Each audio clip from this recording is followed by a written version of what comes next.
Minerals Minister Susan Shabangu summons all stakeholders in the mining industry to an urgent meeting in Johannesburg today. And the SABC board has met with Communications Minister Dina Pule to discuss strides made in the public broadcaster's turnaround strategy.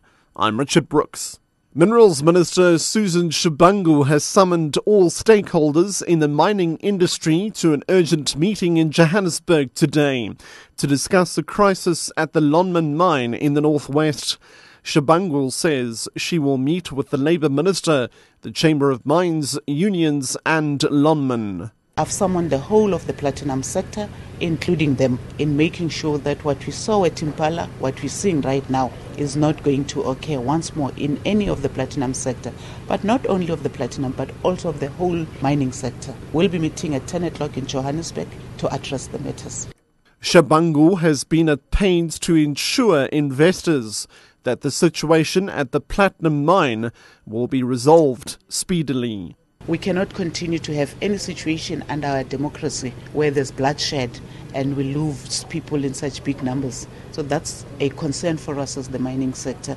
But also I want to say as South Africa, we are committed to attract investment in our country. I will once more make sure that we bring and work together in building confidence in the mining sector. Business leaders have been urged to play a major role in political economics. Chairperson of Nedbank, Raul Khoza, was delivering a public lecture at the University of the Free State in Bloemfontein. Khoza explains what kind of leadership should be provided.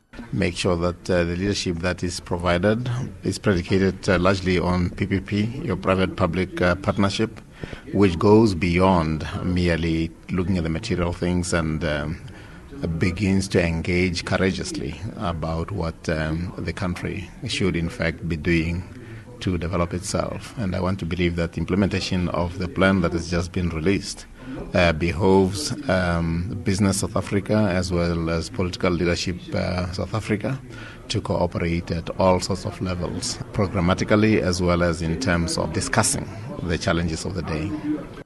South Africa and Vietnam have vowed to work close together to prevent the illegal trading of rhino horns. The two countries held bilateral talks in Pretoria. According to the Department of Environmental Affairs, South Africa's already lost more than 240 rhinos to illegal hunting since the beginning of the year. Deputy Minister of International Relations Ibrahim. We are also preparing the memorandum of understanding, not just between us, but there are other departments that are involved, the Department of Justice, the Department of Trade, and Department of Environment. And each department will have to meet with the counterpart in Vietnam and see how these agreements will have to be implemented. The SABC board has met Communications Minister Dina Pule to discuss strides made in the public broadcaster's turnaround strategy. Pule expressed her happiness at improvements shown in the board's report, signalling a return to financial health for the public broadcaster. The board presented the results that shows an improvement. It looks like the SABC is going on the positive. We have results that shows that the revenue is growing. And I think that that actually says the stabilization of the SABC in the beginning of the year has helped